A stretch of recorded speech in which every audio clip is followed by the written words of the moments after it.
How's it going, everybody? This is Alex Caceres, and you're listening to Story of the Fight.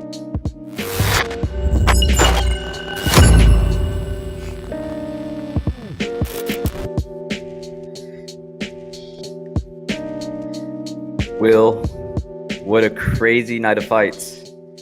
Crazy night of fights. Yeah, that was pretty crazy.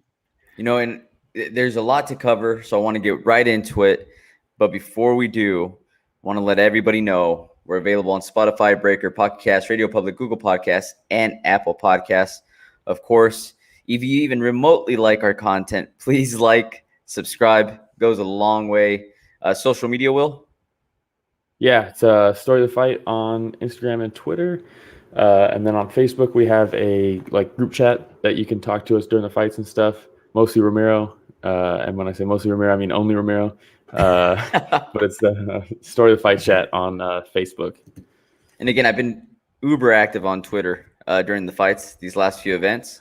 So, yeah, always a good time as we're going real time. You know what I mean? And just talking about the fights with just randoms. I love it. Yeah, it's good stuff. All right, so we'll get right into it like we were talking about, because I know everybody is talking still about Poirier versus McGregor, UFC 264. Dude, first off, I want to start off by saying nobody ever wants a fight to end like this. You know what I mean? No, I mean we don't want to see anybody get hurt. At least not snapped ankles. Speak for yourself. You're happy that he broke his ankle out there? I'm not sad about it. I mean, I genuinely think he's a bad person. I think he's a bad person. I think it's gotten to the point where it used to be the persona, right? You're playing the heel, you're playing the boastful asshole guy. People are either going to tune in to watch you back it up, or they want to see you get knocked out. Somewhere down the line, with all the fame and the drugs and all this stuff, I think he has just become a terrible human being. I don't think he's a good person. You know what? I'll say this. When they're sitting there and he's in the octagon, you know, in pain, and Joe Rogan's interviewing him, and he's yelling all that stuff about Poirier's wife, her slipping into his DMs and calling her all these names. I was like, oh, dude, there's a point where we just cross the line. You know what I mean? It's not even just crossing the line. It's like we're watching like a lunatic have a meltdown live. That's what it seemed like. There's a picture, Rich, a close up of him sitting against the cage where there's like a lot of like blue light kind of like ambiance around it. I mean, the guy is we'll talk about all this stuff, but the guy is this one. I mean, he was like a raging lunatic. Yes, his mind snapped when the leg snapped. You know what I mean? Like, yeah. I don't know. Did you watch Game of Thrones? Yeah. You know how they were always talking about, like, Jaime Lannister was like, oh, he's a backstabber, right? Because he killed the Mad King. But they all talked about how like the Mad King at the end was like fucking just ordering people to get killed and just like screaming, and he was a lunatic. Dude, that's what we were watching, dude. Like that was like I was like uncomfortable with like what was going on in the cage after the fight. The guy looked like he was completely out of his mind. It was so weird. Rich, if you can go back a few pictures there to after the face off. Now when we're taking a look, we'll discuss the fight real quick, right? So first off, unpack. Conor coming out aggressive, a lot of kicks, and it wasn't just the leg kicks, right? But he came out in the old school karate stance, which a lot of people thought he was going to do, and he tried to give Dustin a lot of different looks, but dude, Dustin tagged him when they were on the feet, which caused McGregor to then try to clinch. People are the most impactful moment of the fight, right? Was once Conor was on his back and Dustin was beating the shit out of him, right? But nobody's talking about the fact that Dustin was piecing him up on the feet. Like, yeah, Conor had some success with leg kicks, right? Dustin said he got hit with a good left hand. That's just Dustin being like respectful. He got hit. Yeah, he's like, yeah, he hit me once with a good left. And people were like, yeah, but Conor stung him on the feet. It's like, no. Don't forget the like 6-punch combo that Dustin landed that forced Conor to shoot. He was in trouble. He was in trouble, man. He was in trouble. So when McGregor tagged Dustin in the first fight, where it was obvious, and Dustin has to take a deep breath, take a step back. That did not happen this fight. No, there were some exchanges, right? Yeah. Conor got some good kicks in. I think again it took Dustin just a second to get McGregor's timing down. Probably a little bit longer this fight than the last fight because he was giving him different looks with those kicks. But I think dude, as soon as they were within boxing range, it wasn't even. It was. I mean, he just pieced him up immediately. Immediately, he was, and it forced Conor to shoot. And man, this fight there's so many different layers to this fight. It's insane, right? There's the whole karma thing. There's the whole like Dustin says at the end of the fight, karma's not a bitch, it's a mirror. Yep. And it's one of the like fucking perfect things you could say to encapsulate the whole thing, because Conor before the fight, he's self-conscious about his lack of grappling skills, right? So he's like, oh, Dustin shot faster than the Dagestani. First one to shoot this fight's a dusty bitch. Guess who shot first? Conor, right? Fantastic. He's yelling about how, submissions and decision losses shouldn't count, only knockouts and TKOs. Guess who goes for a submission? Conor, right? Claims that Dustin's going to leave on a stretcher. Rich, can you go back one picture, I think? Guess who left on a stretcher? Dude fucking broke his ankle. And it's all karma. It's like, and dude, karma's not a bitch, it's a mirror. Like, what the fuck, man? The fighting is so much more than just a fucking sport, dude. Like, especially when you have a character like McGregor involved, because it turns into something so much more than just a fight. Yeah, it's the build-up, the anticipation, but it's also the words that are traded between the fighters. Yeah, when you have a crazy McGregor in there, it's a soap opera. It's 100% a soap opera. It's 100% a soap opera. It's just the best thing though is like, no matter what, they're still gonna fucking go in there and fight. You know what I mean? Yeah. Like, you don't get that part in a soap opera. You just keep delaying the inevitable, and they keep building new storylines and all this shit. MMA, we at least get the fight. I know a lot of people are going to say that. He's like, we talk shit, but at the end, we're going to fight. Yeah. Mm-hmm. We're going to fight. And all that stuff disappears. And, man, I just... Dustin said in the post-fight conference that there's a lot that the camera didn't get from before, because Dustin looked like he was going to walk over to him when he was on the ground and like say like some nice things, right? But he didn't. Yeah. Instead, he says, "Shut your bitch ass up," and I was like, "Oh shit!" I didn't. Yeah. Because Dustin's been so good at like being like, "Yeah, this isn't affecting me. I'm bigger than this. All this shit, right?" I think he truly is. He truly meant it. Didn't let him get into his head. But so to see that was like, whoa, it just took me by surprise. But he said in the post-fight press conference that Conor was saying a bunch of shit the moment they stopped the fight, and was talking a bunch of shit still on the ground, saying he's going to kill him and doing finger gun to his head and like all this shit. And it's like, bro, you remember when he was talking all that shit to Khabib, and then Khabib was beating the brakes off of him? Yep. And it was like a different. When he was telling him, "Let's talk now." Yeah, and then after the round ends, Khabib gets off of him, and Conor's stumbling to his feet, and he's like, "It's just business. It's just business." Like, basically being like, "Dude, all that shit I said, like, I don't mean any of it. It's just to sell the fight." This was like different, man. This was like, the guy's fucking out of his mind, dude. That was shocking to me.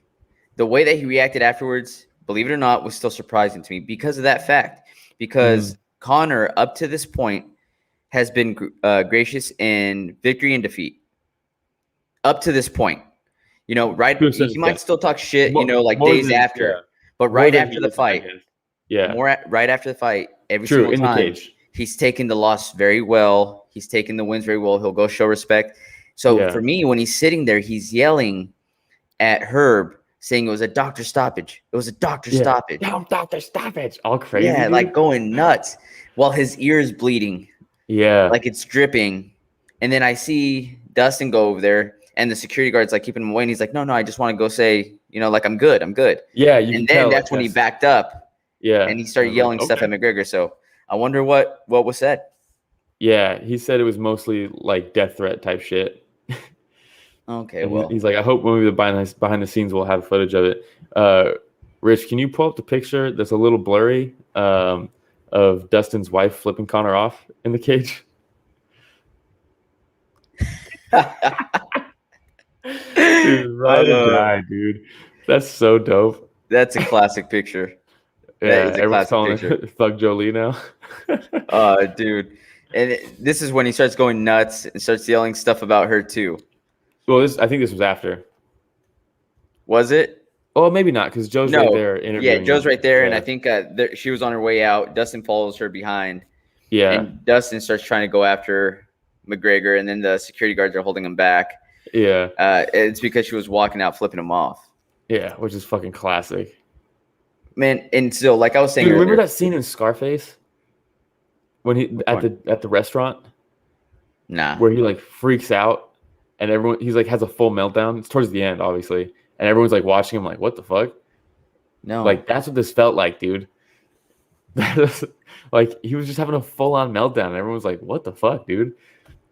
Like I had said, even though I know there's bad blood, but I still don't want to see a fighter lose, no matter what, no matter how much I like him, how much I dislike him. I don't want to see him lose by breaking a limb in there, especially something like that, right?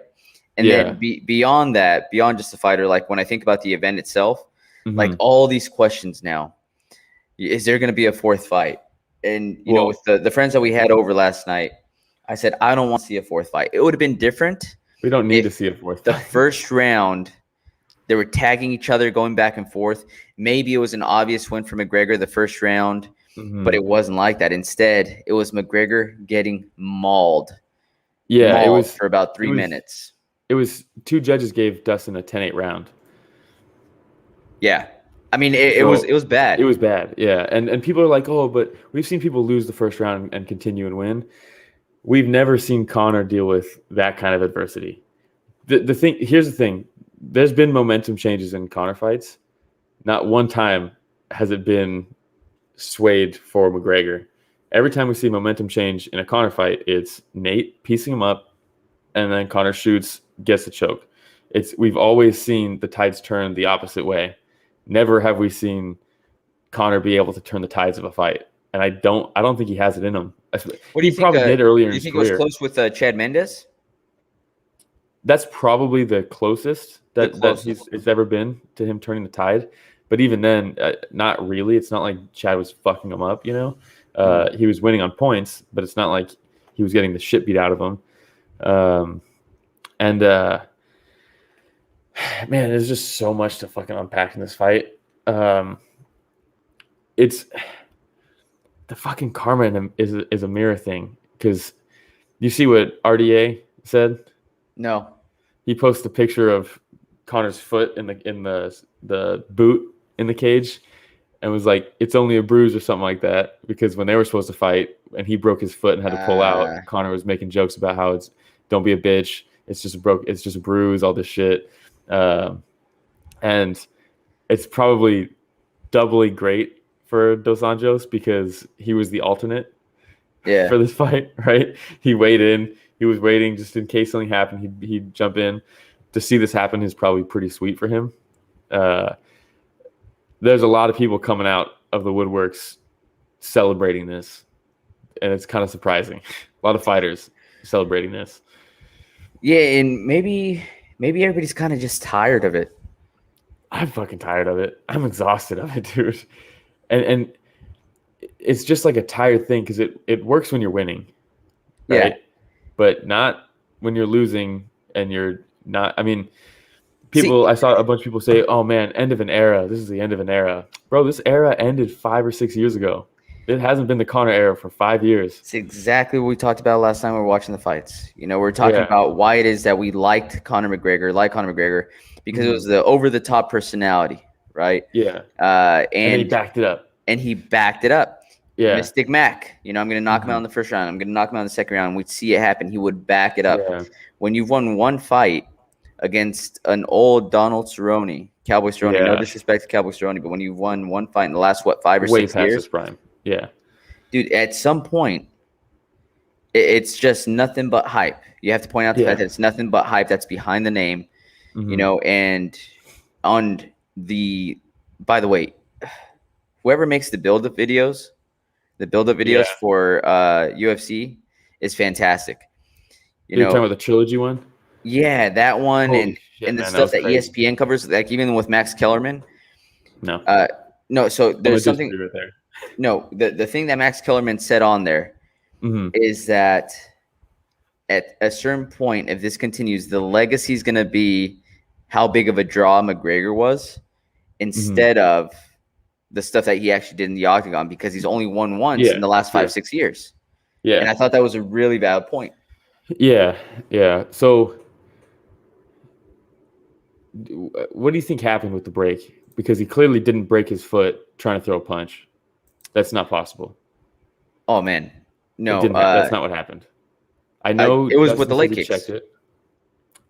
I think maybe it's so funny, man. The whole Conor Ramiro thing. When Weidman broke his leg, Conor's like, "Oh, there's probably a bunch of microfractures from like not training correctly," and then he broke his leg, right? Like the one that actually broke in the fight was the straw that broke the camel's back, right? That's probably the check was he definitely did check the kick, right? I noticed that at the very beginning when he pointed down, and I was like, "Oh shit!" And that's when I was full, because I was a little nervous going into this, right? Because you never know. Conor has the power. But when Dustin checked that kick and pointed down and looked and pointed to him real quick, I was like, nope, it's a wrap, dude. Because at that point, Dustin's flowing. He's not going to do it. Was early in the fight, but it's not, you're not going to do that. Dustin doesn't do that when he doesn't have the timing and isn't making the reads. I think at that moment, Dustin's like, I got it now. I got what you're doing. I know what you're doing. This is something I've dealt with before. Let's go to work. And I was fully confident. Might have fractured it there, right? And just fought through it. Like multiple fighters have come out saying that they've like Muay Thai fighters, they'll fracture their shins or their ankles or something like that in a fight, or their foot, and think it was just like, oh, that's a stinger right there, and then fight through it, and then after the fight they're like, oh fuck, my fucking ankle's broken, right? So there's a chance that happened. Then with I think it's 11 seconds left in the fight, Conor throws a teep kick to Dustin's body, and Dustin shells it like this. He has this arm, you can't even see it. God damn it. This arm tucked like this, and then he parries with this.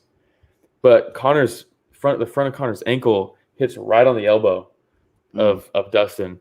And then he plants and then goes to throw the punch, and then it rolls. So it's I think the first check probably did do some damage internally. And then when he front kicked him at the end of the round, I think that also added more. And then when he pushed off of it, that was enough to fucking snap it. I think. Coleslaw, man. Right? Coleslaw coming through saying adrenaline. Dude, that's when you got that adrenaline running through your body. Dude, seriously, he probably seriously hurt it during those leg kicks. Because there was a ton of kicks that he was throwing. Yeah, and I don't think Conor's leg kicks, they might do damage. I don't think there's something wrong, though, because remember when he fought Nate the second time? After the fight, he was he could barely walk. They had to they had to give him I think he went to the press conference on crutches. Yeah. And it's not from Nate leg kicking him.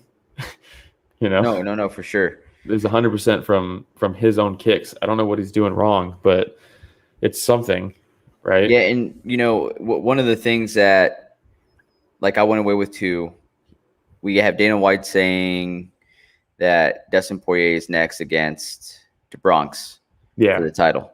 Then he said, easy matchmaking. Then he said, but McGregor, as soon as he heals, then that fourth fight, the option's there. The option's there, but then he said we'll have to see the landscape, and by that it means is Dustin still champ? I think because Conor's not going to get a title shot. I think Dana didn't want to say straight up that's Didn't not fully going to commit. happen. He rode the fence on that one pretty good. And Dustin even said if I'm the champ when he comes back, because he's like, I want to fight him again, but he's like, if I'm the champ when he comes back, hell no, he doesn't deserve a title shot. He's going to have to get at least one, because if he gets one, a guy like Conor, that puts him right in the mix. Yeah, which I agree with. That's probably and depending on who he comes back and fights, if he beats him, maybe he does deserve a title shot, depending on who it is, And like Dana said, we don't know the landscape when he comes back. If he comes back, I don't think Conor should have ever went to lightweight. Yeah. I don't think he ever did. He didn't have the cardio. Fighting Eddie Alvarez was a perfect matchup for him. It was perfect at 155. But man, I take a look right now. Michael Chandler, Beneil Dariush, Justin Gaethje. Can you see Conor beating either of those guys right now? I could see him beating Dariush, just because Dariush's striking defense isn't great, and Conor finds his range instantly, right? So how about Justin Gaethje? I can see him starting him. No. Michael Chandler. Gaethje mauls him. Chandler probably mauls him too. You know what I mean? Let me see here. Somebody, 10th Realm comes through. He says, Dustin has good chance against DuBronx, considering his chin. You know what? And that's the thing. I honestly think McGregor matches up better against DuBronx than he did against Dustin Poirier. Yeah, I agree too, but he's talking Dustin. Dustin has a good chance against DuBronx. No, that's true. Dustin has a really good chance. Dustin DuBronx is such a good fight. Absolutely. It's just like one of those keep it standing, because considering his chin, right? It's not even just his chin. I think DuBronx has this weird style where his head it moves, but it's not elusive. Yeah. You know what I mean? He's very hittable. Chandler rocked him, right? And how big did Dustin look last night too? He looks massive. He even said, shout out to Tony. He even said he fought him in January, right? 6 months training camp, fought him in January, and then instantly started working for this fight. So the dude's got to be in just like absolutely phenomenal shape, Dude, to think that he would make 145. Yeah. It's nuts.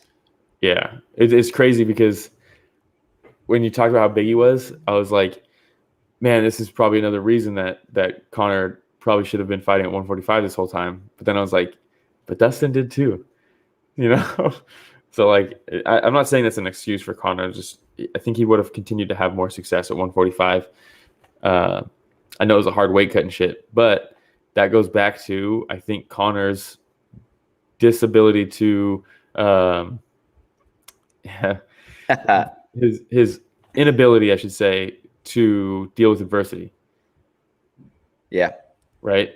The weight cut. I don't think he's mentally, once he got to that fame, right? Once he starches Jose Aldo, that fame was crazy. It was off to the races. And I think, I don't think he had the mental toughness to make 145 anymore. It was it was a draining cut. Obviously, he looked terrible at weigh-ins, but he still performed every single time. So, yeah, I'll never forget when he walks out of the bathroom and he looks dead. Yeah. And Uriah Faber's walking by. And they get into a little scuffle, and Uriah Faber pins him up against the wall, and he just walks off with a big old smile on his face. 10th Realm coming through says, fun fact, both lost to Killer Cub at 145. Hey, never forget Cub Swanson. Yeah. Cub Swanson tweeted something. That was one of the fighters that did you see the MMA reactions on Twitter? Mm-mm. Dude, last night, right as soon as the fight was over, I was watching some of the post-fight talk between Rogan, DC, and Anik. And then after that, I went straight into the press conference. Yeah. And then after that, over here, it's already almost 1, so I passed out. Okay, so Cub Swanson, he tweeted, "This game humbles, #UFC 264. I fucking love Cub Swanson, man. Yeah. He's so sick. Dude, so, again, crazy night. Can we talk about the cheating really quick? Oh, yeah. We have that picture, right? When they announced that Herb Dean was going to be the ref for this fight, I was like, oh, what's the over-under on – do you take the over or under on 13 fouls? Because Conor fouled so many times against – I think 14 times against Khabib. if this fight kept going, we for sure would have seen more fouls. Rich, can you pull up the picture of Dustin? Conor's on the ground. Dustin standing over him and looking to his left. There it is. Rich on the fucking money, dude. Right away. Yeah, dude, he's so quick. It's horseshit. And once again, karma is a mirror, because if this didn't happen, they wouldn't have stood up and Conor wouldn't have broken his leg like that. If it was already broken from the early check, chances are it was going to happen sooner or later in the fight. Mm-hmm. If it happened from the body kick that landed on Dustin's elbow, that kick would not have happened if this foul didn't happen, right? If you can't tell, Conor's grabbing the inside of Dustin's gloves, and when you watch it, it's not like he was just holding him there. He was holding him there so he could land up kicks. He was kicking Dustin in the face because he was holding him in place. Dustin looks over and complains about it. Herb Dean's standing there doing nothing. I don't think it's a coincidence that Herb Dean refs all of Conor fights. I think there's some behind-the-scenes shit right there. But, I mean, 10 seconds later, Conor breaks his leg. It's fucking crazy. Let me see. We have Coleslaw coming through. Said, do you remember how this guy used to look at weigh-ins at 145? Looked half dead. Dude, absolutely. I'm telling you, like, I just remember his cheekbones. You could just see everything sucked in. When he fought Aldo, I was like, oh, this is a wrap, dude. The dude is too much of a weight cut. He looks terrible. Like, Aldo's going to wipe the floor with him. Obviously, he proved me wrong, but he looked terrible at weigh-ins at 145. Yep. 10th round coming through saying Dustin has a really weird wide body frame. And that's what I'm saying. He looks big for the weight class. He looks a straight up fridge. And again, just think about the fact that he made 145 consistently is nuts. Is absolutely nuts. All right, man. Well, I mean, I feel like we could continue talking about this fight the entire time. But there's more fights to cover. Do you have anything else on this one? Do you think he comes back? McGregor? Yes. Mm-hmm. You know why? Yeah. His ego. Yeah. It's his ego. And I think that's a big reason why he snapped at the end. Oh, he just can't accept the fact that he's not Conor McGregor of 2016. He can't accept the fact that he's facing somebody that is more skilled than he is. Better. That has passed him by in every facet. Dan Hardy, I usually really like his takes and his breakdowns and stuff. And he picked Conor. He was like, Conor has improved throughout his career a ton, all this shit. I think he's the best martial artist. I disagree, dude. Dustin is a much better martial artist, I think. Not because on both sides of the coin, right? Because martial arts, you have it's all about respect, dignity, discipline, all that stuff. I think Dustin embodies martial arts. Embodies that. And then as far as the actual fighting goes, dude, Dustin has improved more than most fighters ever do. And everyone always talks about how McGregor, he's so this. Dude, Dustin has ran away with it at this point, I think, skill-wise. Conor has look at the people he's been facing the last 5 years. Dude, and Conor got the fucking red carpet to the belt, right? He still did it, right? He performed. He knocks out Aldo. He knocks out Eddie. But champ. He didn't have to go through the fucking trenches like Dustin did. And that's when you learn about yourself. That's when you learn that you have the heart. That's when you embrace that, right? That's when you get the confidence of, when it gets tough, I can pull through because I've done it in the past. Conor doesn't have that. He just doesn't. 10th round, are you talking about Dustin? Who are you talking about at 170? Yeah, he came through and said, I think he'll be fine at 170. I think he's talking about Dustin. I think he's talking about Dustin, considering that he has that wide frame. And, man, let's pull up 170 real quick. I wouldn't want to see it. I mean, I think there's some fights in there where he could do pretty well. Maybe I would like to see a Vicente Luque versus Dustin. Masvidal versus Dustin. Masvidal. That would never happen. At 155 for the longest time. Yeah, they're buddies. I don't think that would ever happen. That is true. I don't think he would. I think the people who are cutting weight to 170 would give Dustin real problems. If he fought Nate at 170, I'm all for it because it's just a lightweight fight. right? Oh, that'd be a fun fight that we wanted to see. It was almost there. Happen. It was almost there. And talk about durability. Yeah. Nate. Yeah. I mean, would have been on. a fun fight. All right. Well, this last. I cannot wait for DuBronx versus Dustin because that is, in my opinion, the two best lightweights in the world going at it. Was that Versace DuBronx had on? Yeah, bro. Dude was looking good. He had the Versace shirt with gold. He had, of course, wearing the strap, the belt, the sunglasses, bleached hair. His hair was bleached gold too. I was like, man, this guy, he's champ right there. Did you see one more thing? Did you see Dustin in the post-fight press conference? I forgot the guy's name. The reporter was like, after you've beaten Conor, this milestone, all this stuff, you're finally over this hurdle, this part of your career, and now you got to fight Oliveira, who's basically just like some guy who has the belt, and like, is that hard to like take seriously on stuff? And Dustin's like, what the fuck, dude? Like Dustin's response to that was so sick because he's like, dude, the Bronx is like, he earned that shit more so than anybody in the past. Like, and he gave him so many props. And I was like, this is why Dustin's fucking sick, man. The amount of respect, dude. And it's like, if there's beef with a Dustin fight, probably the other guy, you know, it's probably not Dustin. So shout out to the Bronx. Shout out to Dustin. I cannot wait for that fight. That's such a cool fight. Hey, shout out to Pink Jacket guy too from the press conference leading up to. Yeah, that guy was a savage. Yeah. All right.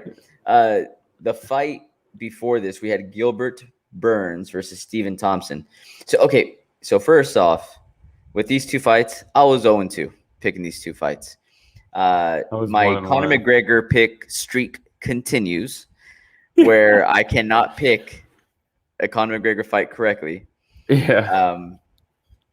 But I thought Thompson would be able to maintain his distance with his footwork. I thought so too. Wasn't at the apex. And dude, what a great adjustment by Gilbert Burns to end up getting the takedown, switching to the single leg. Because Wonderboy was all over the double legs. He wasn't going down from that. But then as soon as he's switching to the single legs, he starts taking him down. And I thought Wonderboy did a good job of staying calm on the ground, not wasting energy to get up.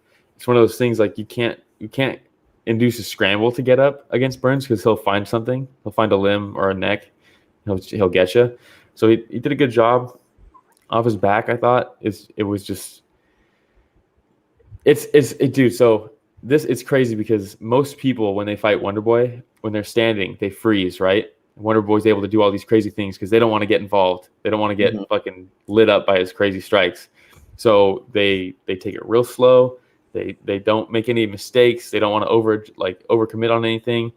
And that's basically how people fight Gilbert Burns on the ground.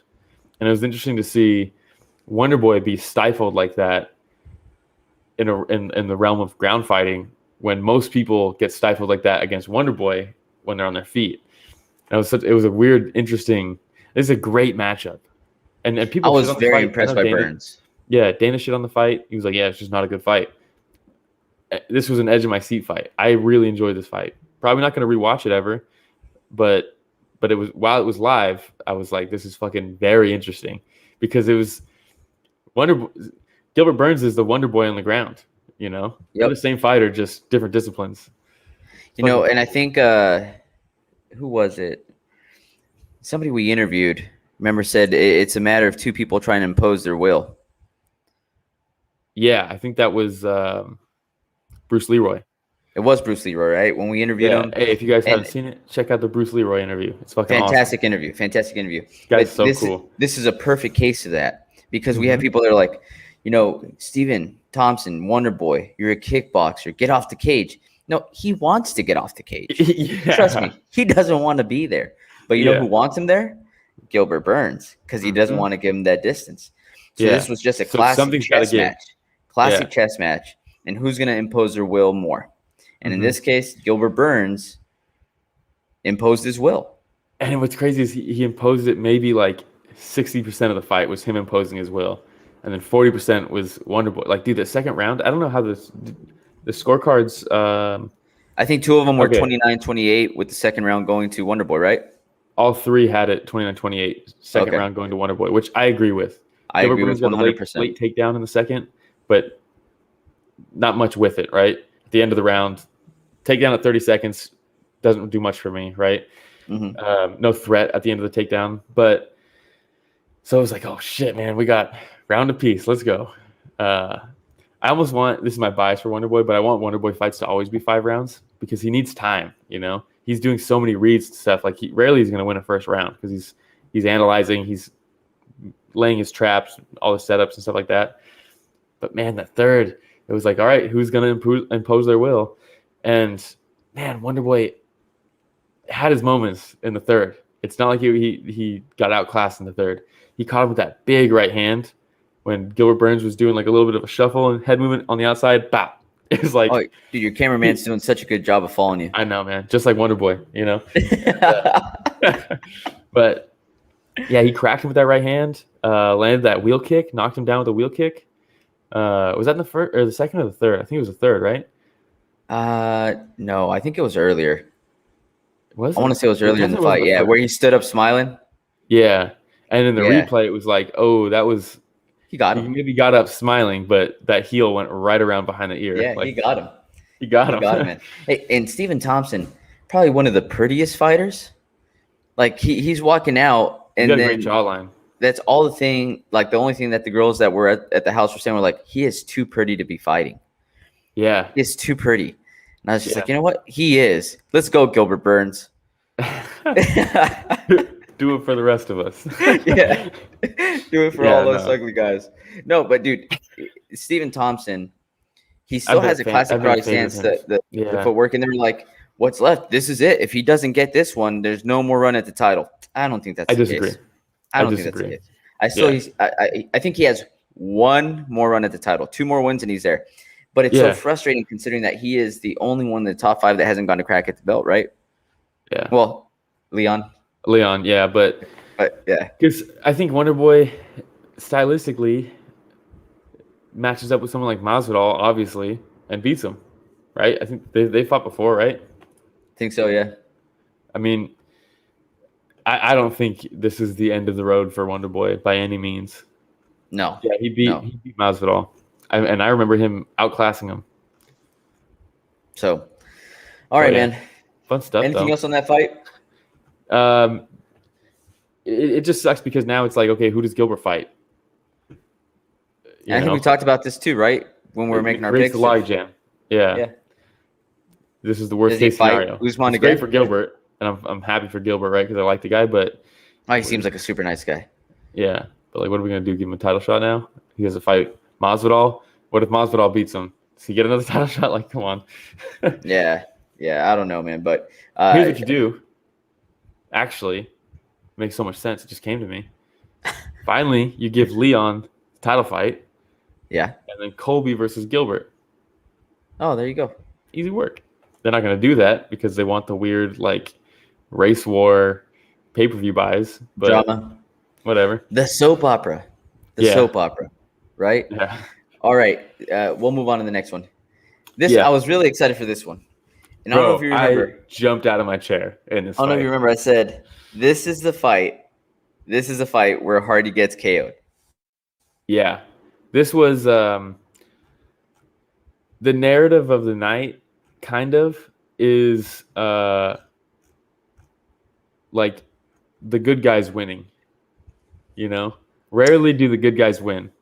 Right? Anytime there's someone who I really want to see. I know that's but what I mean by the good guys winning, I mean when the good guys are fighting bad people. Okay, right? Okay. That makes sense. It seems like bad people usually win. I was going to say the nicest guy, Stephen Thompson. Yeah. Stephen Thompson, the nicest guy. Yeah. But yeah. Nicest motherfucker. But or if he's talking, he's the nicest mother freaker. But you know, like anytime I'm really invested in like a fight where I want someone to get fucking put out, it's like they always win. It's like, God damn it, man. Like, fuck that guy. Why does he have to win against the guy who's like clearly a good dude and like respectful all this shit? And then this one, we got Conor getting his ass beat and having a full-on meltdown, breaking his leg against the greatest guy in the world, Dustin Poirier. And then we get this. Yeah. And it was so close to being awful. I was so scared. We have a Manesh I hope I pronounced that correctly, but he puts down Greg Hardy, a laughing, crying emoji. I think that Dude, in this Mahesh, picture, come on. the reaction you have there is the reaction everybody had last night for the most part. Not me, man. I was, oh no, and then out of my chair, screaming, so happy. So happy.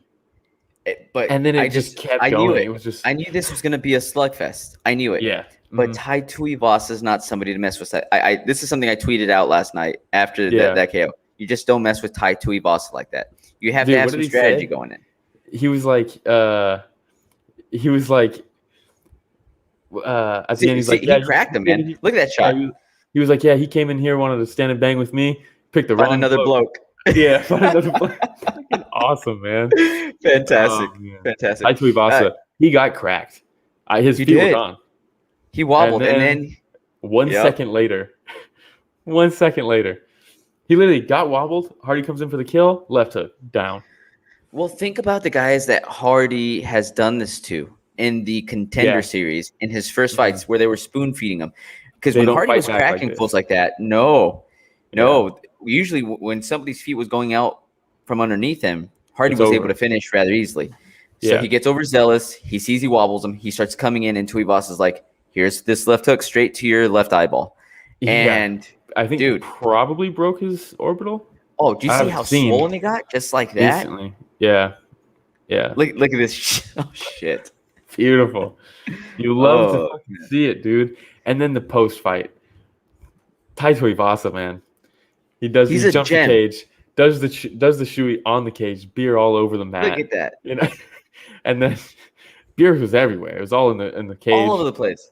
Imagine you're the next fighter and you get clinched up against the cage on the beer and you're just like, what the fuck, man? My head. Greg Hardy thought he was Mike Tyson in there. You know what he did? For that split second where he landed that right, he's like, dude, I feel like Mike Tyson. Prince of War. He named himself, by the way. Yeah. But, no, sorry. Tai Tuivasa finished him off. Tai Tuivasa does the dance, the fantastic interview, and then he does the shoey right. And then I was like telling my dad, right, because I was watching the fights with my dad and Kevin. Yeah. And I was like, dude, that's not it. Like, he's going to do shoeys all the way down to the locker room. He's going to keep doing them. I was like, why isn't the camera on him? Get the camera on him. Sure enough. He does maybe the biggest shoey outside of the boot, the cowboy boot that I've seen. And the dude's pouring the fucking Dustin's hot sauce in the boot. You know what? Fuck that guy, too. Yeah. The guy that poured the hot sauce in the boot. You know what? Fuck you, dude. Dude, but then all the beers, like, it's just covering him. And he's just like, He's like, so funny. And then he's walking, does another shoey. The dude, I think Josh Coleslaw, shout out Coleslaw, texted me. He's like, dude, when have you seen someone fucking drink a six-pack that quick? Like, from the fight ending to by the time he got to the locker room, fucking took down a whole six-pack, basically. Dude. The best is when the cameras, they stop following him. Because they're like, okay, he can only do so many shoeys. But they're looking at him as he's walking into the tunnel. And the people that are in the higher seats are pouring them down at him still. And he's just fucking drinking them. He's just drinking them from the top, dude. The guy, we've talked about it, how he's probably the most fun guy on the roster to hang out with and party with. He'd be my pick. Fucking hands hilarious. Down. But you know what? I could tell you right now, if I were to party with him, I can't hang. I wouldn't be able to hang. Me? I haven't been drunk since high school, dude. You think I can hang? Oh my God, dude. But you know what? I'll tell you this. I'll have a fucking absolute blast. Yeah. I forgot to mention in the line of hilarious things of this was him walking out to the Spice Girls and singing along. Man. And they're just cutting to all the chicks in the stands singing and dancing along. And then it cuts back to him and he's singing and dancing. And Greg Hardy's out there, I'm the Prince of War. And then just fucking gets mollywopped by the dude who just came out to the Spice Girls. Oh, man, dude. It was one of the best moments of the night. Yeah. Did you see the giant smile on his face? He's singing along to it. He's dealt with adversity in his career, man. He has. And he almost got starched. He really did. But I'm glad that the UFC gave him somebody like a Hardy because he needs a few fights like this.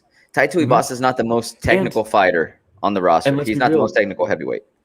Yeah, and let's be real. Greg Hardy kind of needed this too. We needed to see where he was at. You know? I mean, he got Volkov. He got Volkov, right? He got Tybura. Mhm. Yeah, you're right. But I mean, even then, we kind of knew where he was at that point. This was kind of a new test, right? Yeah. And probably a bigger kind of benchmark for Tuivasa, right? Because the ups and downs he's had in his career, but yeah, And he got the 75K. and he got the 75K, baby. yeah, baby. Shout out to Dana for laughing at someone asking if maybe in the future we continue doing. That's what I was going to say earlier. He Like, literally just laughs and says probably not. Probably not. That's what I was going to tell you when we were backstage. We're talking about that. And we're like, we'll just hold off until we talk about it because, if he doesn't want to do the 75K as a president, okay, that's your decision. Yeah. But don't say, how that'll kill our budget. Yeah, dude. You ruin our budget. Dude. Fuck you. What is it, like 10% of profits go to fighters? Are you kidding me? Yeah, and especially it's now when kill our budget. Get out of here, man. You got guys making 15K to show and get the brakes beaten off of them, and you have to give them a gimme fight of the night so that they can actually fucking survive for the next year because they just quit their job and you're paying them 15 grand. Come on. That's rough, man. Read the fucking room, dude. When all the reporters are asking you about fighter pay and you're constantly batting them off, and this is how you fucking answer that question, that shit pissed me off, dude. And when you take a look at Jake Paul, say what you want to say about that guy, but he's making noise right now when it comes to fighter pay, and that I respect because this has been an issue for a long time. Yeah. Mm-hmm. And that I can't remember the name of the fighter who had opened up a GoFundMe so she can just focus on her training camp. And Jake posted about it and donated it to it. Posted about it, donated to it. Then Triller donated to it. She made over like 30,000. Yeah. She made over 30,000. More than enough for her to be able to focus on the camp. But dude, what do you mean, dude? All she has to do is win a fight, and she'll make 30,000. Yeah, oh, you're right. Oh, but then wait, take off taxes, and then pay your trainers, and then your nutritionists, and dude. I mean, how much are they left with after they win their fight and they show money and win money? Yeah, I would like to see. Ask Mike Perry how taxes screw them over. Yeah, and someone in the press conference asked Dana about like Conor's got the hot sauce, all this shit, right? Or Dustin's got the hot sauce. Go on these business ventures. Like, how do you choose when you can promote those and when not to promote those, and like advice and shit like that? Dana was just like, dude, the biggest thing is just like making sure these people are paying their taxes. Yeah. It's like, damn, bro, there's some shit behind the scenes, some messy situations. For sure. Dude, I wonder if the UFC's ever been like, dude, here, I'll cut you a check because you're an idiot, but don't do it again. Yeah. Maybe. You know what I mean? Like, I wouldn't be surprised if that's happened at least once. For sure. Okay. Anything else on Tai Tuivasa? God, our guy right there. Just so happy for him. Our fucking guy right there. All right. Next, Irene Aldana versus Yana Kunitskaya. Yeah, we picked wrong in this one. Yeah, we did. You know what? Not a good night. Not a good night of picks. No. I think I was, for the main card, I was, 3-2? Not great. Let me see. Yeah, I was 2-3. Yeah. Thanks a lot, McGregor. No, so, man, Yana Kunitskaya, I'll still say it again, man. She had been impressing me leading up to this fight because every fight that I kept on seeing her, leading up to this fight. Yeah. She kept on improving up until this fight. Yeah. And there was some regression. There was some regression. And Aldana, her jab, very strong. And we know that she's a very strong boxer. That's her best skill set. Mm-hmm. But Kunitskaya, for her not to be able to close the distance, and there's some times where she's coming in and getting hit with the jab, and she's doing one of these where she's like trying to grab her with her face down. I was like, oh man, she's in trouble, dude. And like she's in trouble. When she would reset, her footwork was awful. Something was going on. I don't know. She looked like she was in like a foot of water and was like splashing, and like it was something was weird, man. Let me ask you. So based off her last fights and what you saw last night, would you say that something was off? Or do you think it was just Aldana that's much better? I think Aldana's that much better, and I think probably Kunitskaya was fighting maybe above her ability in recent fights. Dude, she got the break speed off her while she was turtled up there. She takes some, it was some similar big shots.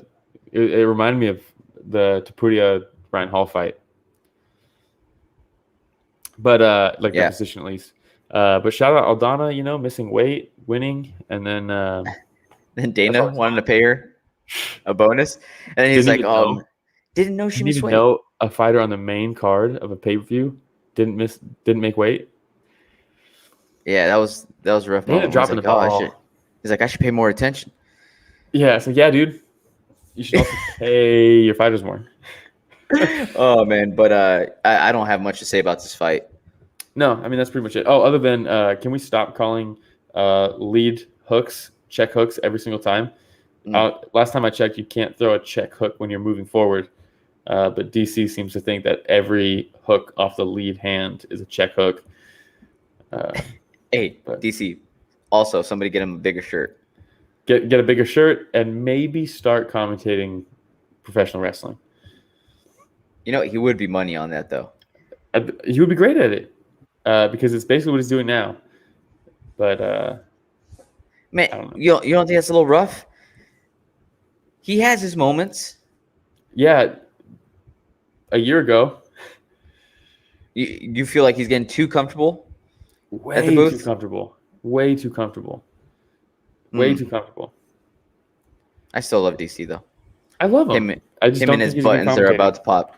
Yeah, I used to think he was a great commentator, and then too comfortable. Too comfortable. All right. Sean O'Malley versus Chris Moutinho. Okay. Goddamn. So, dude, Moutinho is as tough as they come, but they kept on talking all night, right, about how good of a chin he has.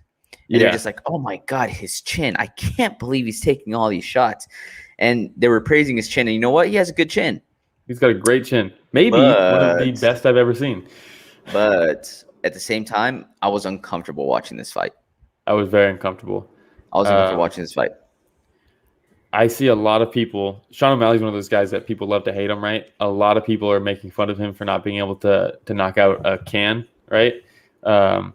Dude was fighting basically like the Terminator.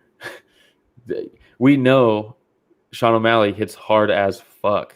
Mm-hmm. He's got serious one-punch knockout power. He almost had him out in the first round. And, dude, you could see when he would plant his feet and grimace as he's throwing a strike and land flush, and the dude just kept coming forward.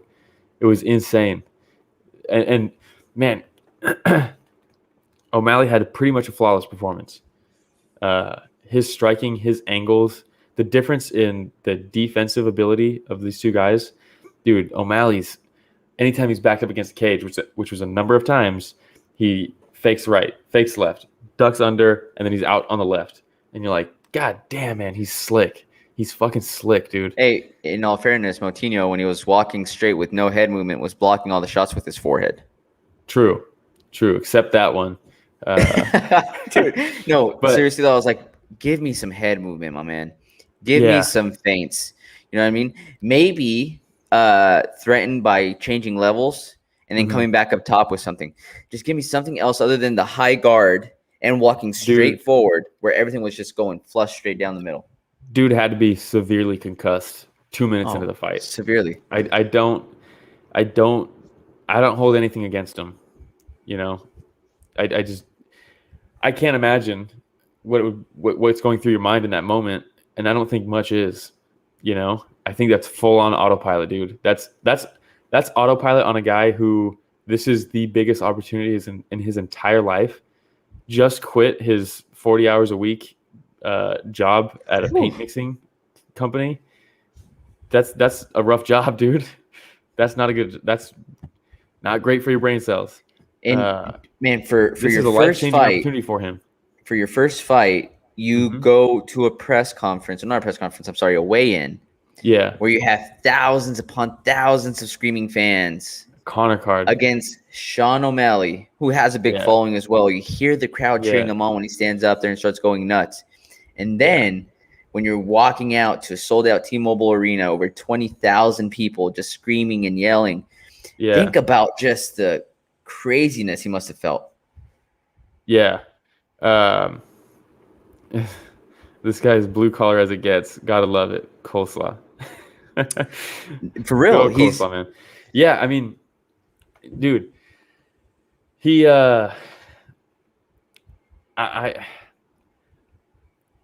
when Max Holloway fought Calvin Kattar, that's exactly what I thought about too. Dana tells him, dude, you're the toughest motherfucker on the roster or some shit like that. And Calvin Kattar says, thanks, but that's not what I want to be remembered as. Dude, it's this was tough, man. This was super tough. I don't know where George is at. George said he was going to be asked if we were going to be live. He's not even in the comments. But we were talking about the fight, right? And I was like, dude, for sure throw the towel in. Oh, fuck. I don't know, man, because like I said, the biggest opportunity in this man's life maybe gets cut after this fight. You know, who knows, right? You take this fight, it might be a one-off. This is my fucking chance. All I have to do is land one punch, right? Sean O'Malley's only human. Everybody can be knocked out. And the guy has knockouts on his record. Like, I can shock the world, right? And change my entire life. Do we take that opportunity from him when he's in the fight the whole time? Kind of, right? He's getting fucked up, but he's there. He's still pushing forward. He's still making Sean back up. He can land that one shot. So do you throw the towel in and potentially take away a life-changing opportunity when it's a little different with the Calvin Kattar thing, right? Because he's fighting the number one contender in Max Holloway, the former champ. He cemented himself a spot in the roster. Exactly. He knows if I lose this fight, I'm still knocking people out. I'm still a very exciting fighter. I'm safe. This guy is different. He doesn't have that safeguard, that safety net. So I understand not throwing the towel in, but I mean, so cool of Dana to give them fight of the night so that he can, I don't know, maybe just pay him on its own. Give Sean a performance of the night bonus and pay him on the side so that Nico Price and Michelle Pajeda can get fight of the night because they deserve $75K each, in my opinion. But a cool gesture. And I hope this guy now that he's on the roster, he has access to the PI, you know, and the reaction that he got from the other fighters.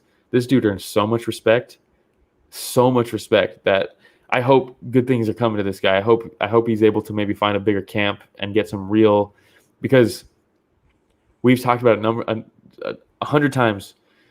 All these fighters are so impressed with their flashy knockouts, the first round knockouts, all this stuff. But who are they when they get tested, right? We've seen now Conor, when he gets tested, isn't the same guy.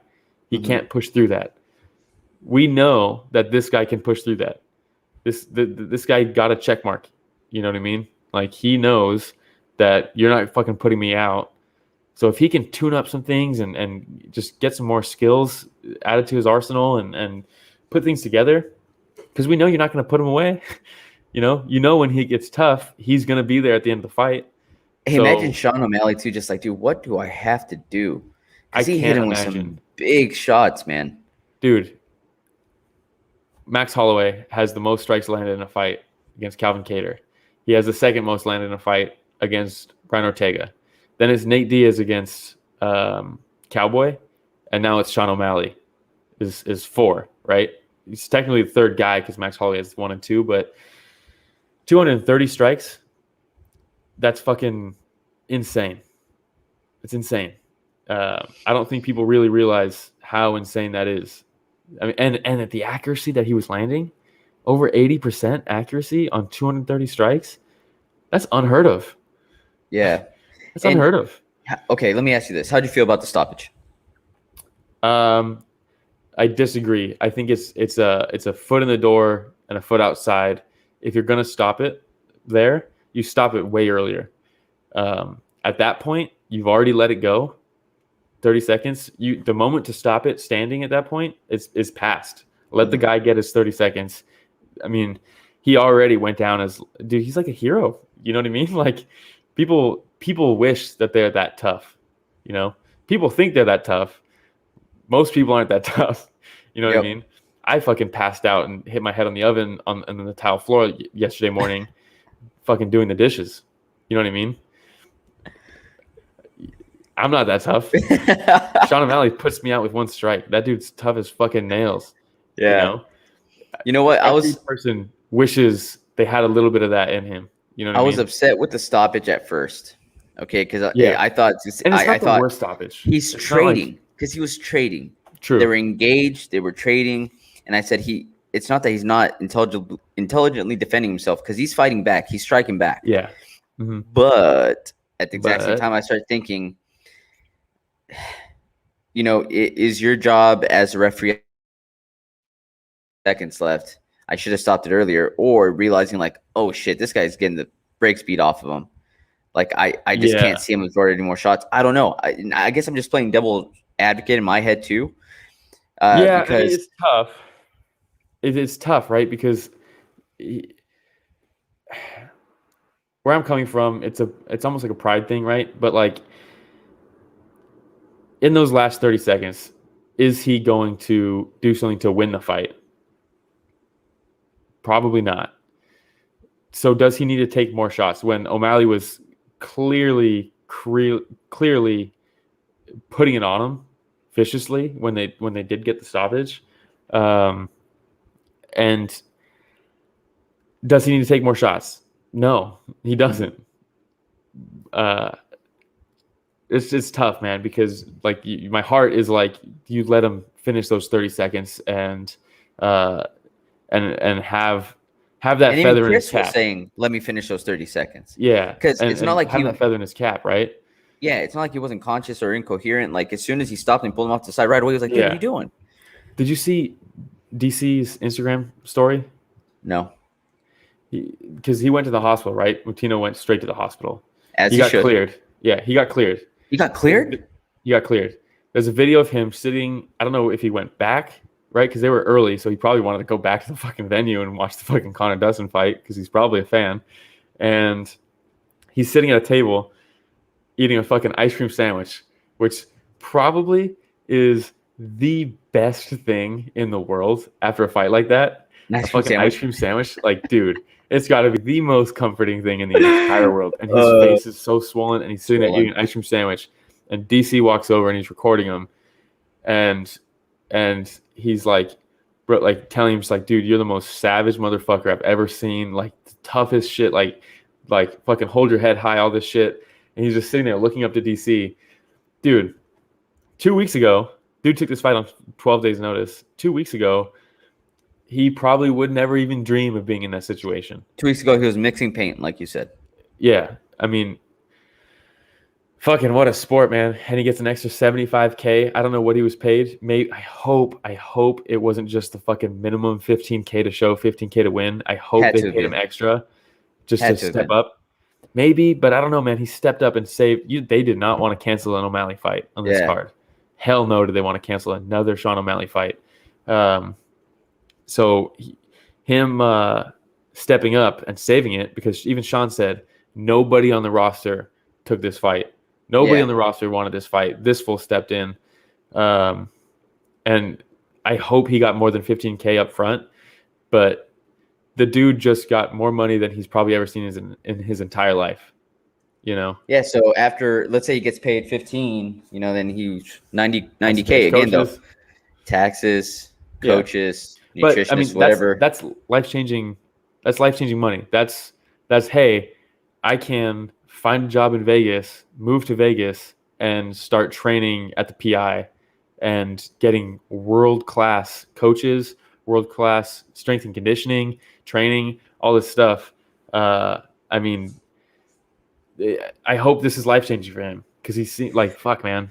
It's inspiring to watch someone do that, because everybody thought he was getting knocked out easy. Yeah. Jay Peasy coming through. Hope OMalley lands a ranked opponent. Man, you know what? He had some good call-outs, too, at the end. Dude, he's great. I know people hate him. Yeah. By the way, Ramiro, my mom, Victoria, says hello. Shout out, Victoria. Hello, Victoria. Shout out, Victoria.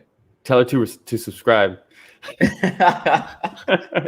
Oh, that's hilarious. But no, he has to have a ranked opponent at this point. He has to. I mean, that's one of the knocks on OMalley so far. Everybody's saying, like, who have they been feeding him? The toughest fighter that he's faced so far, probably Chito Vera. Yeah, definitely. And he lost. I mean, Chito Vera, Eddie Wineland, Thomas Almeida. Right? In hindsight, Wineland's past his prime, way past his prime, but they're good tests. You know what I mean? Mhm. Chito Vera is by far his toughest opponent. But dude, everyone was saying like when Ricky Simone was calling him out, he was like, "Oh, this like I'm not gonna." Everyone's like, "Sean's not gonna take that fight. That's a terrible matchup. He's not gonna take that fight." People forgot that fight was gonna happen before he was matched up against Louis Smolka. Sean O'Malley was calling for that fight, and everyone's like, "Damn, that's a fucking bold call out because that's a tough fight, and he's not gonna get name recognition off that win." So, and then everybody forgot that Sean was trying to take that fight when Smolka had to pull out, and I would have loved to see him fight Smolka. I love Smolka. It would have been a fun fight, but yeah, I agree. O'Malley versus Rob Font would be good. It'd be very interesting. It'd be a massive jump up in competition. Massive. JP's called out the Rob Font call out. O'Malley versus Rob Font, yeah. That'd be a fantastic fight. Yeah, I agree with O'Malley though in calling out Rob Font because he was like, the rankings don't fucking matter. Chito Vera beat me, an unranked fighter, and then fought Jose Aldo. So if you can skip the line like that, why can't O'Malley skip the line? That's true. Yeah, you know. That's very true. Did you see the video of him receiving the news about Simone not being able to make 135? No. He was doing his podcast with Tim Welch, and he gets a phone call, maybe from his agent or something. And because once Smolka pulled out, all these people start calling for the fight, and then once it becomes a real situation, all of a sudden nobody's taking the fight, and everyone's like, "Oh, O'Malley's not going to take the Simone fight. That's not going to happen." And then it turns out Simone is the one who was like, "Yeah, I can do it," publicly saying I can do it, but then behind closed doors saying, "But let's make it 145. I can't make 135." That's basically saying, "I don't want this fight, but I want the optics. Like I'm calling this dude out, but I'm not going to actually step in there." And his agent or somebody calls O'Malley, and he that's on speakerphone. He puts his phone up to the mic. Tim Welch is like, "Yeah, we'll just edit this out if anything gets said that like shouldn't be out there," but they didn't, right? And dude, he's like, "Hey, so he's like Simone can't make the fight," and O'Malley's like, "What?" He's like, "Yeah, he said he can't make 135," and O'Malley's just like, "Well, then why did he say that you can make the fight?" Like so sad about it, dude. It's so funny. By the way, so right now we put that out there, and the entire time I was trying to find the pay, Chris Moutinho $18,000 base salary. Well, you know, I'm glad he got the extra $75K. So am I. So sponsorship $4,000, $75,000 performance, the night bonus, $18,000 base salary. So he's walking away with $97,000. Again, that's pre-taxes though. Pre-taxes. So. I don't know how much he is going to pay his camp. I would imagine it's not the most expensive camp. Maybe not. I think they said he was training for a fight. So before that, shout out to the guy who Moutinho pulled out to go join the UFC. It caused a domino effect. Yeah. But, and I hope, in my opinion, O'Malley doesn't lose any stock in this fight. Obviously, I'm an O'Malley fan. I have been for a long time, but I don't think he loses any stock in this. I think Moutinho is just fucking tough as nails. There's some people you can't finish, you know? Yeah. Carlos Condit, can't finish him. Never been KO'd, never been TKO'd. It's impossible, you know? There's just some people like that. Nate he Diaz. technically has a TKO. Yeah. Hard for Nate Diaz. Hard to put him out. Hard, yeah. Only once, right? Yep. All right. Move on? I don't know. I don't know if we go into the prelims. No? We're at an hour 10. Yeah. Okay. You know what? Just special Maybe shout out to a quick one. Yeah, sure. Michelle Pajeda, Nico Price. Michelle Pajeda gassing in the third, but it was a banger for sure. Definitely a draw, right? Definitely. I wouldn't be mad at that. I thought 2 10-9 rounds, maybe a point deduction on Pajeda for stomping on his face on the ground because that's illegal. And Rich, then, if you want to just go through those pictures real quick, Rich. Yeah, it's fucking reference. But yeah, I think 2 10-9s, right? 10-9 first for Pajeda, 10-9 second for Pajeda. Everyone's like, wait, what? What was that? Now we're into the next fight. But maybe too fast. Rich just saying, hey, let me just blow through all these pictures. Yeah. But yeah, I had the third round 10-8 for Nico Price. I thought that should have been a draw. Okay. The one before Also, that, fight of the night for sure. we had a 10th round call out. Topuria impressed me the most. He called out Cater on Twitter as well. Yeah. Topuria looked fantastic. Yeah, it looked really good. Just the perfect game plan and execution against someone like Ryan Hall, right? Absolutely. Yeah. You hate to see Ryan Hall go out like that, but do you see when he asked? He looks over to the ref and he goes, "Was I out?" That was me the morning of that morning, yesterday morning. Oh no! Just on my kitchen floor. Was I out? Be like, what happened? Oh man, rough. Yeah, rough. All right, Dricus Duplessis versus Trevin Giles. Yeah, very excited to see this man fight. Duplessis, man, to look out for. I love his stance, man. It's so crazy. Yeah, it's really weird. Very weird style, and he got cracked. Woo! That was literally it. He just fucking cracked and then knocked him out. Shout out Kevin Skogan. Too soon, Will. Too soon. Anything else on Duplessis? No, 2-0 in the UFC. That was the second round, right? But two knockouts. He's looking fantastic. Very exciting prospect. Looking fantastic. Prospect. Yeah. Jennifer Maia versus Jessica Ai. Fun to watch. This fight surprised me. And you know what? This is probably the best I've seen Jessica Ai look in a long time. Yeah. The pressure, the control of the octagon. That third round was a fucking banger, dude. Dude, the third eye that she got on her forehead. Dude, oh my god. Chin Chen. Oh, look at Dragon Ball. Look at that. We had to go full screen for that one. I appreciate that, Rich. Oh. Yeah, but yeah, definitely kind of crazy that she's Jessica Eye and then gets the third eye. When that happened, Kevin was like, because her nickname is Jessica Evil Eye, right? And Kevin's like, that's the evil eye. That's it.